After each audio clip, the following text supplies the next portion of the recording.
জমজমাট আলমগিরি বিবেকানন্দ তরুণ স্পোর্টিং সংঘের দুর্গাপুজোর উদ্বোধন। পুজোর আনন্দ আর উৎসবের আবহকে সঙ্গে নিয়ে বিশেষ সূচনা হলো আলমগিরি বিবেকানন্দ তরুণ স্পোর্টিং সংঘের দুর্গাপুজোর।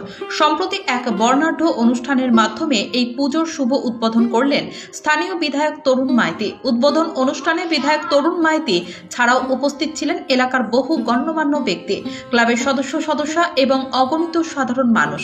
বিধায়ক ফিতে কেটে প্রদীপ জ্বালিয়ে আনুষ্ঠানিকভাবে পুজো মণ্ডপের দ্বার উন্মোচন করেন।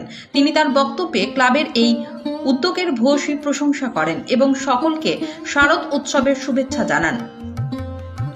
এলাকার যুব সমাজকে সংস্কৃতি ও সামাজিক কাজের সঙ্গে যুক্ত থাকার প্রেরণা দেন তিনি। ক্লাবের কর্মকর্তারা জানান, প্রতি বছরের মতো এবারও তাদের পুজোর নতুনত্বের ছোঁয়া রয়েছে। সুন্দর মণ্ডপসজ্জা, নজরকাড়া আলোকসজ্জা এবং প্রতিমার শৈল্পিক রূপ স্থানীয়দের মধ্যে ইতিমধ্যেই বেশ সাড়া ফেলেছে।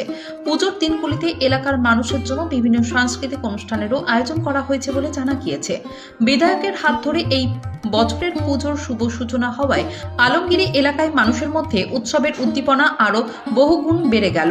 এখন শুধু দেবীর আগমনী সুরের সঙ্গে উৎসবের দিনগুলি উপভোগের পালা। উপস্থিত ছিলেন ডাক্তার উমাকান্ত মহাপাত্র, বিশ্বজিৎ মাইতি, দুর্গাশঙ্কর পণ্ডা, অভিষেক মান্না, দেবব্রত মাইতি ও ক্লাবের সকল সদস্যবৃন্দ।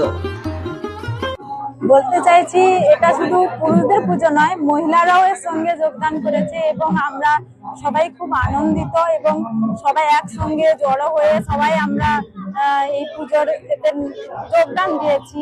মায়ের পুজো আজকে পঞ্চমী, আমরা খুবই আপ্লুত আনন্দিত।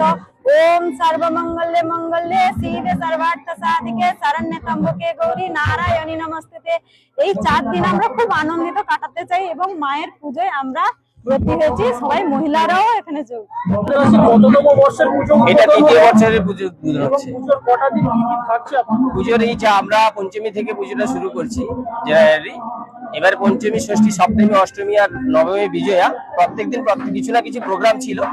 যদি আমাদের মাতৃদেবী প্রকৃতির দেবীর কৃপায় যদি আর বৃষ্টি না হয় তাহলে আমরা বিভিন্ন ধরনের প্রোগ্রাম রেখেছি। প্রত্যেকদিন সাংস্কৃতিক অনুষ্ঠান আছে, ড্রয়িং কম্পিটিশন আছে, সঙ্গীত কম্পিটিশন আছে এবং পাশেই একটা পুকুর আছে। সেই পুকুরে অনেক রকমের আলোক সজ্জায় আমরা সজ্জিত করেছি।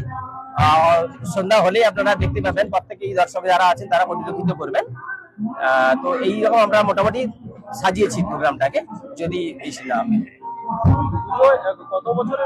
দ্বিতীয় বছর আপনারা জেলায় একটা আলোড়ন তৈরি করেছেন, একসাথে দুর্গা হয়েছিল। সেক্ষেত্রে এবছর প্রাকৃতিক বিপর্যয় কিছুটা হলেও আপনারা একটু আমরা পেছনের পার্টি না, যেহেতু মা আমাদের সাথে আছেন, আমরা কেন পেছাবো? সেই শক্তি আমাদের